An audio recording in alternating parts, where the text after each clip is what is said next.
Hey guys, welcome back to my channel. So, as you can see by the title of this video, we are doing a bit of a spiritual story time. I've done these story times in the past, or I've done these kind of like spiritual videos in the past. I've talked about my experience with astral projecting, remote viewing. I talked about my experience with mediumship, like when I was able to see dead people for a short amount of time.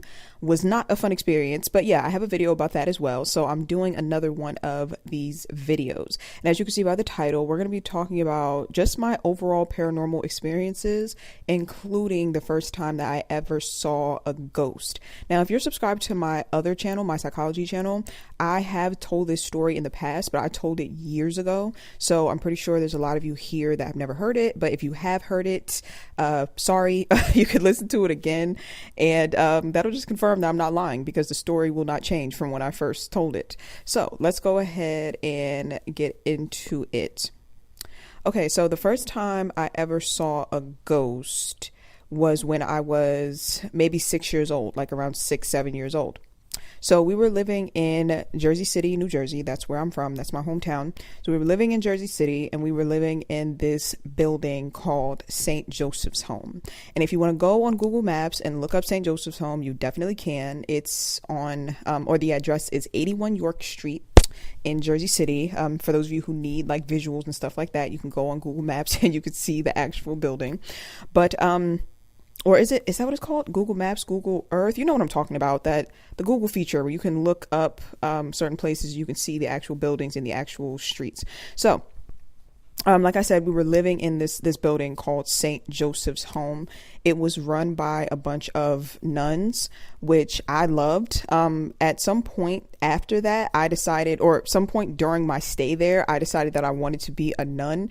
And like that lasted for many years. Like I had like I guess you could say a goal or a dream of becoming a nun because of how nice the nuns were in that building. Obviously it didn't end up happening, but I mean, you never know what might happen. Maybe it'll come into fruition later on in life. Who knows? But that just goes to show how much I really enjoyed living there and how nicely we were treated living in that building.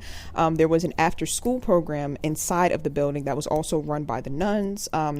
My after school, what you call them, after school counselor, or the person who like ran the after school program, her name was Sister Mary.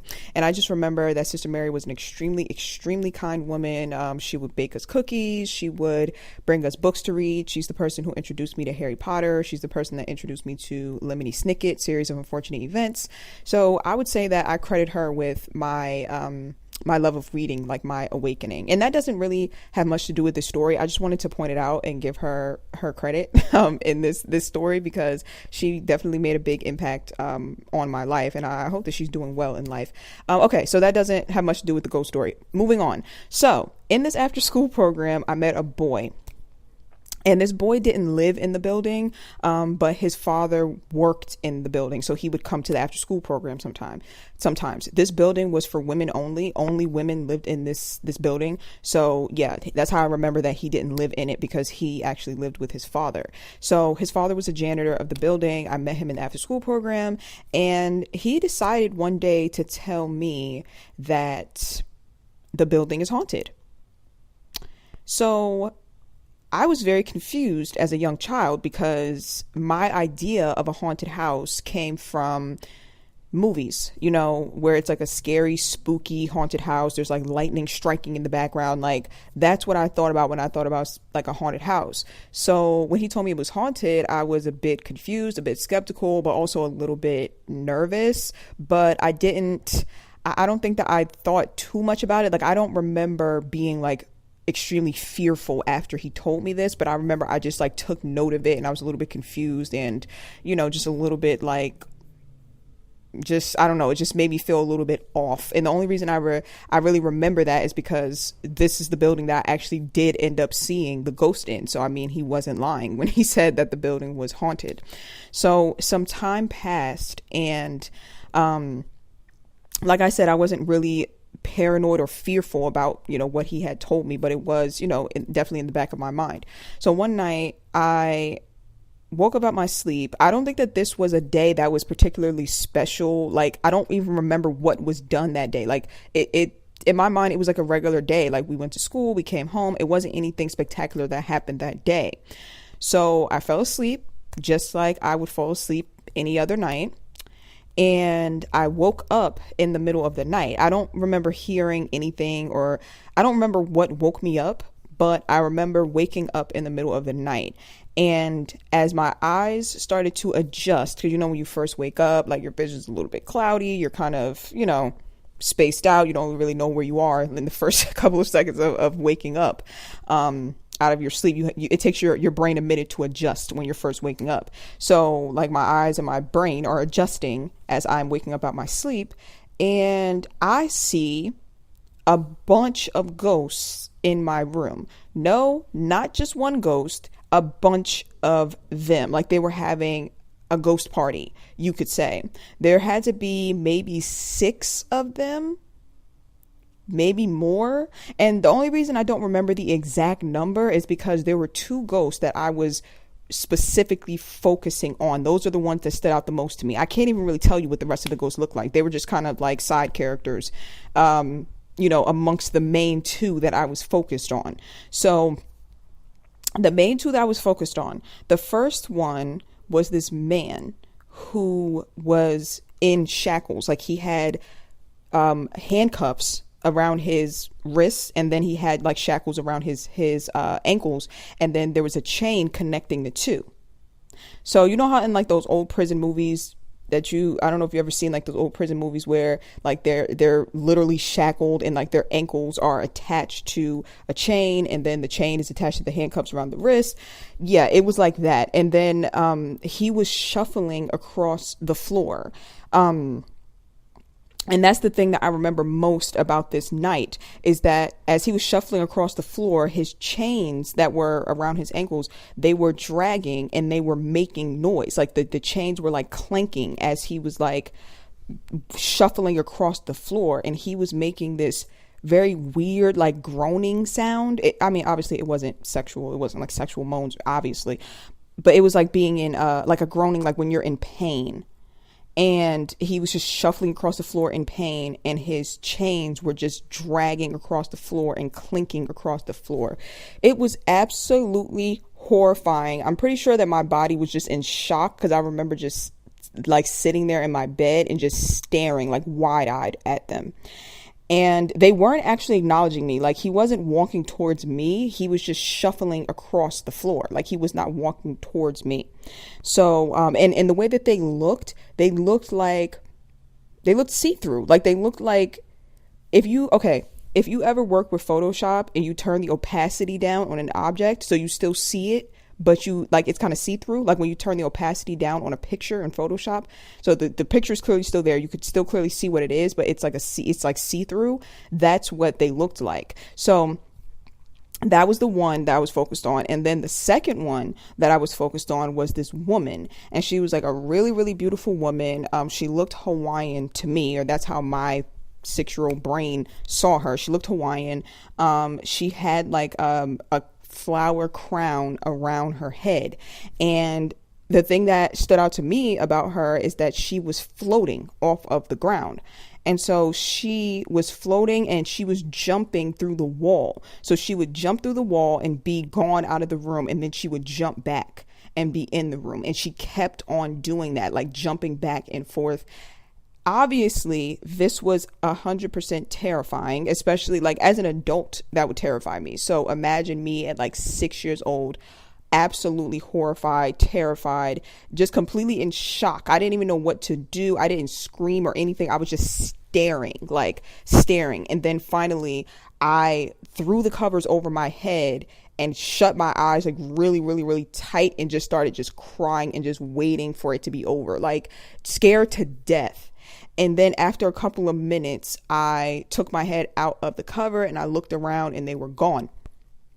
And I jumped up so quick out of bed and ran to my mom's bed, jumped into my mom's bed, crying, hysterical. It was so scary. And naturally, no one believed me. Everyone thought that I just had a nightmare. Everyone thought that, oh yeah, you were just dreaming. Nobody believed. I was telling everybody. I went to school. I was telling everybody at school. I was telling everybody. And no one believed me. But that never made me question. I know for a fact that I saw it. Like, even when no one else believed me, I kept that same story for years. I know for a fact that I saw these ghosts. I know for a fact. So, moving on a couple of years later, because that was the story of my first ghost encounter. But I have another paranormal experience that I want to share where someone else in my family was actually seeing ghosts. And that kind of solidifies that I'm not crazy and that I did see what I was seeing when I was 6 years old, because years later, we had another paranormal experience, and now another member of my family was seeing spirits, and they weren't me. So it's like having like it's like being validated in your experience. Even when you know that you saw something and everyone else is doubting you, but you still know it, it feels good that someone outside of you has also had a similar experience, and now you feel more validated. You see what I'm saying? So, we're gonna have to fast forward to me at 19 years old. Right. So between the ages of 6 and 19, I didn't really see any more ghosts. I think it's because I prayed really hard not to see any more. I was telling God, like, please, I don't want to see any more ghosts. I was so shook by that experience. I was like begging God, like, please, I don't want to see any more ghosts. And y'all remember the movie The Sixth Sense? Like, it came out shortly after that, I believe. I remember watching the movie Sixth Sense, and I remember being very frightened that I had the same power that the boy in The Sixth Sense had, where he could see dead people. And I remember just praying, like, please, I don't want to have that type of power, because I had already seen a ghost, and I was like afraid that one day I was going to wake up and I was just going to be able to see dead people just walking around, and I was terrified. So I think between the ages of 6 and 19, I never saw any more ghosts, or I really didn't have much paranormal experiences because I was praying really hard not to. It sounds very similar to some stories I've heard from other psychics where they say that their psychic abilities opened up when they were younger, and it frightened them so bad, or it frightened their family so bad, that they decided to just block it out, and then they regained their psychic abilities later on in life. But you can make the conscious decision to block it out, from my experience, because that's what I did between the ages of 6 and 19. So fast forward to me, 19 years old. We have now moved from Jersey City, and we are now living in Pennsylvania. So this house that we live in Pennsylvania was actually quite creepy. I will say that the first house that I talked about, St. Joseph's Home, that apartment, that was a nice apartment. I wouldn't have guessed that apartment would have been haunted. But this house in Pennsylvania, it wasn't an apartment building, it was a house. This house had bad energy. So it doesn't shock me that this house was haunted, or that it had ghosts and entities in it. It doesn't shock me. This house had bad vibes. It's like, trying to figure out the best way to describe it. It's just like the house was always falling apart. There was always something wrong with the house. Like, at one point, like, this random black mold broke out in the house and had to get someone to come and get it out. And like, people who were living, like my family who's living in the house, it was like constantly being sick, and it's so hard to explain. It's just everything kept going wrong in that house, like an abnormal amount. I remember like one of my cousins got sick and like passed out in that house. It was just bad. Like, the house just had bad vibes. It had bad energy. No matter how much you tried to clean the house, it always felt just grimy. I don't know how to explain. The energy was just completely grimy. So I'm home from school because I was in college at this time, 19 years old. I'm in college, but I'm home on break. Like, I'm visiting, home on break. I don't know if it was winter break or summer break, but I was home on break, right? So one of my family members started having these episodes. We don't know what else to call them, but they were like, the best way to describe them was episodes. Basically, she would wake up. This family member was younger than me, so she was in high school. So every morning, this family member, we would try to wake this family member up to get them ready for school. Like, her alarm would be going off, and she was not waking up, and it became harder and harder to wake her up every morning, to the point where it became scary. Like, I don't know if you've ever tried to wake someone up and they just are not waking up. Like, they're still breathing, but they're just not waking up, and you're tapping them, hitting them, shaking them, and they're not waking up. It started to become very scary, to the point where we had to take her to like a neurologist to get like a CAT scan to like scan her brain, and they couldn't find anything. They said there's nothing wrong with her. And it was just very concerning, because another member of our family, my brother actually, my brother, when he was younger, he had issues with seizures. He would have seizures, and so it was concerning that maybe this other family member was having like the same issues neurologically that my brother was having when he used to have seizures. I don't know if there was really a connection there, because she wasn't having seizures, but you get what I'm saying. It's like when someone else in your family has issues with their brain and they're having seizures, they're epileptic, and then another family member, there's something going on where they can't wake up out of their sleep. It's like you make a connection between the two, and you start to think maybe this is like a genetic thing. It's like very scary, pretty much. So, and remember the part where I said my brother used to have seizures, because that part is going to be important in the story. So this family member, like I said, got taken to a neurologist and got a CAT scan on their brain and everything else, and nothing was wrong. They couldn't find anything, but day after day, it became harder and harder to wake her up to go to school, and it was very, very terrifying. Then things shifted. Okay.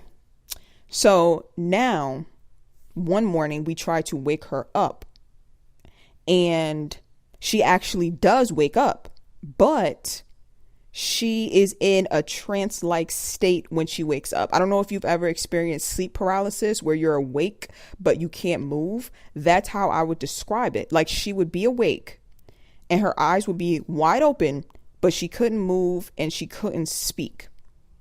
Okay. So when this first happened, we were all very confused. We didn't know what was going on. She was literally just laying there and her eyes were just open. And I remember my mom was like tapping her like shoulder and being like, hey, are you okay? Like hitting her pretty much. And when she finally came out of this trance like state, she was just like, please don't do that. Like when she finally woke up, she was like, when I'm in that state, everything feels amplified. When you touch me, it feels like you're like crushing me. Like, please don't touch me when I'm in that state. So the next morning it happened again. The next morning we woke her up and she was in this still trance-like state. So I'm like reminding everybody, like, y'all don't touch her, because at this point, you know, all my family, it's like a thing where everyone is now gathered in this room every morning to see like what's going on with her. So I'm like, y'all don't touch her. Remember, she said that everything's amplified when you touch her. Don't touch her. So, you know, she would be laying on her side, and so I would turn her over and lay her like on her back, you know, so she's facing up, and I would make sure her hands were by her side, because she was saying that anything on top of her felt like a heavy weight. So I made sure that her arms weren't on top of her chest or anything. Like, I made sure to turn her over onto her back and put her hands by her side so that she was as comfortable as possible, so that nothing was on top of her. So she was sitting there in this trance-like state, eyes wide open, and we're just kind of sitting there looking at her. And then I noticed that she looked over at the door, like her eyes just moved over to the door. So I look over at the door like, what are you looking at? Like, because this is the first time that like she's in a trance now, but her eyes are moving. So I'm like, what are you looking at? Like, she's clearly staring at this door, but she's not answering. So when she finally comes out of this trance-like state again, I asked her, I said, your eyes were like looking over at the door. Did you see something? And she was just like, yes. And I'm like, what did you see? And at this point, I remember just having like cold chills everywhere. Like, I don't know. Like, I just knew. I knew what she was about to say. Like, I knew she saw a spirit or a ghost or something. I just knew. So I just asked her, I'm like, what did you see? And like bracing myself for the answer.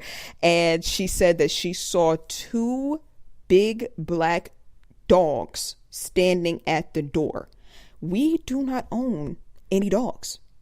We don't own any dogs. And I was in the room. So therefore I looked at the door. There was no dogs there. She saw 2 big black dogs. Now, this family member is not schizophrenic. She has no mental health issues whatsoever. She has never had an episode before this, and she's never had an episode after this. Got to point that out, because some people will hear this and they'll be like, oh, she's probably hallucinating. It's probably schizophrenia. No, it's not. So she said that she saw these two big black dogs, and I am completely creeped out at this point. I remember looking on the internet for like an explanation, and I remember coming across this site that was saying like, oh, a black dog guards the gates of hell. If you're seeing a black dog, you're looking into hell. Like, I was just seeing all types of scary stuff on the internet. I was so creeped out. I was so scared, and it was just giving me flashbacks to when I saw those ghosts in my room when I was 6 years old. I'm like, oh my God, it's happening again. But it's not happening to me. It's happening to my family member. So the next day, it happens again. She goes into this trance, and again, I put her on her back, put her hands by her side. And this time though, I bought a notebook and a pen, because I'm an Aquarius, and I'm like, no, we're going to document this. Like, we're going to write down exactly what is going on here, you know, because I'm taking it very seriously. I don't know if my other family members took it seriously, because again, you know, people are very skeptical. Like, they'll think like, oh, it's a hallucination, or, you know, but I knew, I'm like, no. She is 100% seeing spirits. Like, I'm not, like, we're not about to play around. I'm like grabbing my notebook and my pen. I'm like, I'm about to take notes. I'm about to write down everything that she tells me. So she's in this trance-like state again, right? So again, her eyes dart over to the other side of the room. And I'm like, is somebody there? What are you looking at? And this is the first time that she spoke when she was in this trance, and her voice was different from her regular voice. Oh my God, I can't even believe, like, even retelling this story, I can't believe that I actually experienced this. It's surreal even thinking about it. But her voice was deeper than her regular voice. It sounded like scratchy and deep. And I'm like, what are you seeing? And she starts to say like, there's a girl in the room. And I'm like, oh my God, like my heart is like pounding, and I'm like taking notes. I can't even tell you what the rest of my family was doing. There were a couple of them in the room with us, but I don't think they were saying anything, or if they were, then I wasn't paying attention because I was so focused on her and writing down what she was saying. So she's like, there's a girl in the room. And then her eyes go up, like she stops looking to the side, and now she's looking directly up at the ceiling. And I'm like, do you see something on the ceiling? And she's like, yes. So basically the way she described it, and what I wrote down in my notes that day, was that she would see the ghost standing in the room, and that's when her eyes would go either to the side looking at the ghost, and then the ghost would disappear. And then there was like how do you describe this? Think about a projector being pointed at the ceiling, and a video being played on the ceiling. That's what was happening. She would see the ghost would disappear, and then a movie would start playing on the ceiling, basically showing her how the ghost died. So she's describing what she's seeing on the ceiling, this like vision / movie type thing on the ceiling, where she's like, the girl, she was in a fire. And she's like, yeah, I'm seeing that she's the house is on fire, and she's scared. So she runs and she hides in the closet, and her family made it outside, but she's stuck in the closet. And this family member is like, yeah, and I'm seeing that her family is outside screaming and panicking. Her father is trying to run into the house to get her out, but everyone is holding him back and stopping him because the house, like the flames are so big. Everyone's telling him, no, you can't run in there. You'll die. He's trying to run in, and people are holding him back from running in. The mother is outside screaming. The mother like passes out from screaming so loud. And the girl is just in the closet. Like, she's like a teenage girl, and she's just hiding in the closet, and she ends up dying in the fire. And after the family member sees all of this, the projector image then stops, and the ghost is now back in the room. So now this family member looks over at me, and I'm like, oh shit. And I'm like, oh my God, what is this? What is she? So she looks at me, and then she looks right next to me, and I'm like, oh my God. I'm like, is the spirit next to me? And she's like, yes. And I'm like, oh my God. I'm like panicking, but trying not to panic, because I'm trying to still write down everything that she's saying. And she's like, she likes you.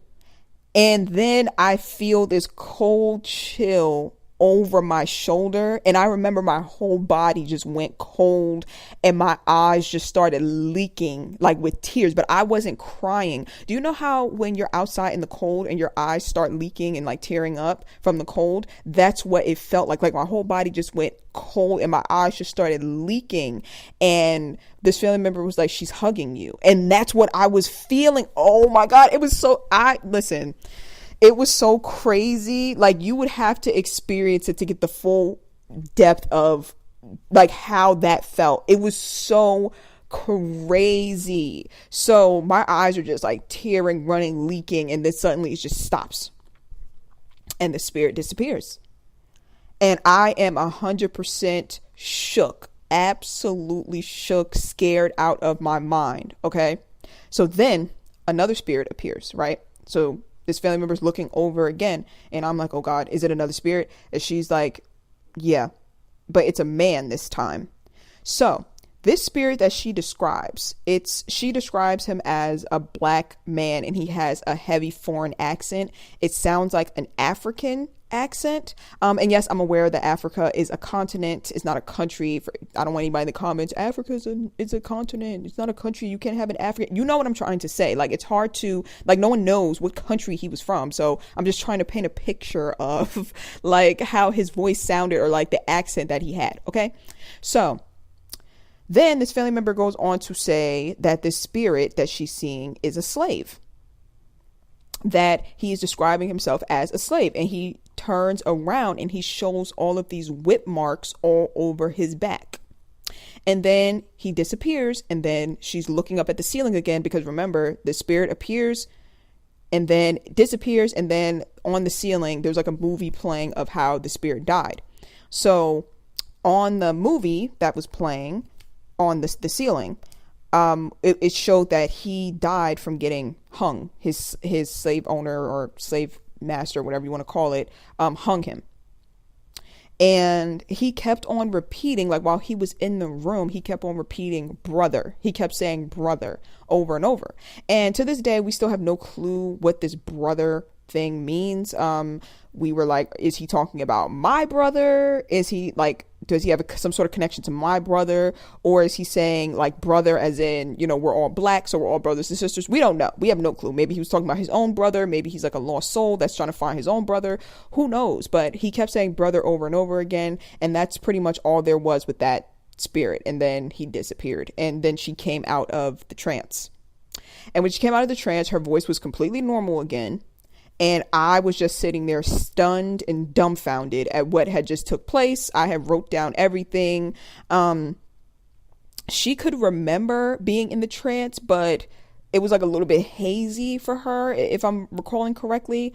And she wasn't afraid at all, which I found to be amazing, because I would be absolutely petrified, but she wasn't afraid at all. When she would come out of the trance, she would get up, get dressed, and, you know, start her day. But she was not afraid at all. I was the one that was sitting there extra afraid and scared, to the point where I could not sleep. Like, that's how afraid I was. I could not sleep. I would stay up all night long with my lights on, because I was that afraid of what had just took place.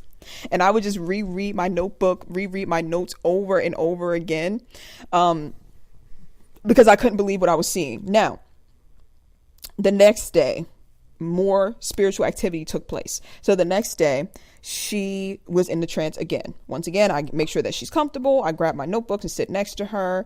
And I'm like, okay, I'm ready. What do you see? So at this point, she looks over at me and she starts laughing. And I'm like, excuse me? Well, she's like not laughing, but she's smiling. And like, it's sort of laughing, like a very muffled laughter. And I'm like, okay, this is creepy. What the hell is going on here? So she starts describing to me that there is a tall white man, and he is mentally challenged. Like, it's very clear that he's mentally challenged, and he's extremely tall, like teetering on like 7 foot tall, like extra tall.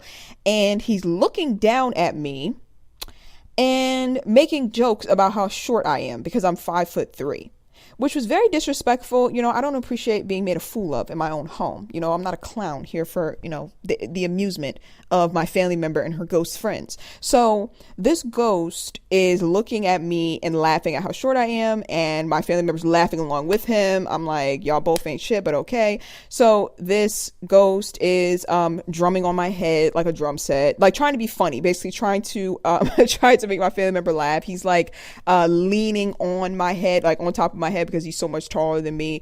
And yeah, I didn't really feel him touching me though. I didn't actually feel like him touching me at all. But yeah, she got a good little kick out of that, a good little, you know, it was funny. I guess they had a little laughy laugh at my expense, I guess. So then this ghost disappears. Now, I don't remember how this ghost died. I don't know if they actually showed how this ghost actually died, but this ghost ended up just disappearing. So then the mood changed very, very quickly. Very, very quickly the mood changed, because it went from her like kind of smiling, kind of laughing, to her looking very uncomfortable. And I'm like, oh God, what's going on here? So she starts describing to me that there's a little girl in the room, but the little girl's energy is very different from the other spirits' energies. This little girl's energy is dark. It's like an evil sort of energy. It's a little white girl. She has like pigtails. It just kind of reminds me of the stereotypical, you know, little demon girl in like the scary movies. Yeah. It was like a little white girl with pigtails standing in the room, just looking evil, pretty much. At this point, my brother walks into the room, right? So my brother looks into the room. He's like, what y'all got going on in here? Like, my brother is really... Oh my God. He is very funny. He's very nonchalant. He never takes anything seriously. He's always so chill. So he looks in the room, you know, completely late as hell to the plot. He comes in, he's like, what y'all got going on in here? And I'm like, shh, shut up. We're talking about ghosts. So he's like, what? So he's just like standing in there because he knows about the family member and the trances that she's been in, or like the issues that she's been having, but he doesn't know about the spirit stuff. He was just looking in to check in on her. So he's like, I'm like, shut up. We're talking about spirits. And he's like, man, what y'all got going on in here? So he's standing there. So my family member says that when my brother walked in, the little demon girl starts looking at my brother, and her eyes just start lighting up. Like, she looks like she's now like in love with him, or like infatuated with him, right? Like, she starts like getting like googly eyes over him. So obviously he can't see her, you know, only my family member can see her. So when the demon realizes that my brother's not paying any attention to her and he's paying attention to my family member instead, she gets like this like crazy jealous and starts screaming and like screeching. Not even a scream, like a screech. And so then she jumps up, and this part still trips me out because I have a hard time even imagining this. She jumps up and jumps onto his back and starts clawing at his back. It's like she's perched on his back and like clawing at his back. And my family member looks absolutely horrified, like the look in her eyes. I'm like, what's happening? Like, I'm like screaming at this point because I can clearly see that she's like seeing something horrifying, but I can't see it. No one else can see it. So I'm like, what? Tell me what's happening. So she's like, it's describing what's going on. Like this demon has jumped onto my brother's back and is clawing at him. And she's saying that she can see flesh and blood like flying everywhere off of his back. But obviously he can't feel it. He can't see it. I can't see it, but she can see it so clearly that it's like clearly terrifying her. So I'm like, oh my God, I have to do something about this. So my intuition says, go and grab the cross downstairs. Like, I don't know. I just got like an intuitive thought. Go and grab the cross downstairs. So I run downstairs and I grab the wooden cross that was downstairs in my house. I grab it, run upstairs, and I point the cross right at my brother because the demon is, you know, on his back, apparently. So I point the cross right at him, and my family member says that when the little demon girl sees the cross, her eyes get really, really wide, like she looks terrified, and then she starts screaming, and then she just disappears. So obviously I'm relieved that this little demon child is gone, but you can imagine how terrified I actually was. Like, I am sitting there completely and totally horrified. And I'm like explaining to my brother what's going on because he's just looking lost and confused. I'm running out of the room, grabbing a cross, pointing across, just thinking about how that must have looked from his point of view. He's probably like, what are these people like? What do these people have going on in this room? So I'm explaining to him about the spirits, about what's taking place. I show him my notebook with all my notes that I took, and he's like, man, she's probably just hallucinating. And I'm like, no, she's not hallucinating, because if she's hallucinating, how am I in on the hallucination? When she saw the girl put her arm around me, I felt it before she said it. She said she likes you, and then I felt the cold chill and my tears like coming out, and then that's when she said she's hugging you. So if it's a hallucination, how am I an active part? Why can I experience her hallucination? That's not how a hallucination works. I'm like, no, she's not hallucinating. She's actually seeing these things. And he's like, man, she's hallucinating just how I used to hallucinate when I was younger. And I looked at him and I said, excuse me? And he was like, yeah, I used to hallucinate when I was younger. I used to see spirits when I was younger. And I'm like, when? This is news to me. Now, me and my brother are only 1 year apart. My brother's only 1 year younger than me.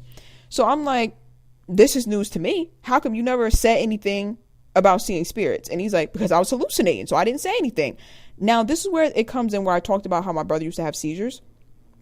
This is when he reveals that when he used to have seizures when we were younger, he was seeing spirits every time he would have a seizure. And I'm like, and you never thought to tell anybody this? And he's like, no, because it's just a hallucination. It's not real. I'm like, this is absolutely unbelievable. Unbelievable. Like, just insane. So I'm like, I cannot believe this is my life. So the next day, which by the way, it was not a hallucination. I don't think he was hallucinating either. It runs in our family. This paranormal type stuff runs in our family. My dad has similar experiences. My uncle has similar experiences. No, it's not no. And then on top of that, like I said, this family member who's seeing all these spirits at this time never had any issues with mental health before these episodes, and never had any issues with mental health since then. Literally never had any of these things happen since then. So the next day, we're like, all right, we need to bring in someone to clear this house of these spirits, because clearly this is a spiritual situation. This, like, we went to the doctors couldn't find anything wrong. This is a spiritual situation. So we call in my godmom. I don't know if y'all remember from my other story time about when I was able to see dead people, and I said that my godmom is a pastor, and she like prayed over me and stuff like that, and that's how my mediumship abilities closed. Same situation here. She came in and she prayed over the entire house. She rubbed like oil on the walls. I don't know exactly what type of oil that would be. Leave a comment in the comment section if you know. Like, I don't know, what is it called? Like anointing oil? I don't remember what it's called. But she rubbed oil on the walls. She said like this prayer over the house and things of that sort. And then she left. And then my family member the next day was no longer in these trance-like states. She went to sleep, and she said that she had a dream that she was in this field, like this field, like this wide open green field with like flowers and just like this beautiful scenery, and she was like flying through the field. It felt kind of like she was on a bike, she said, except she was like gliding through the field. And she said it was just like these feelings of peace and bliss, and it was just like a great feeling. And then she woke up, and there was no trances ever since then.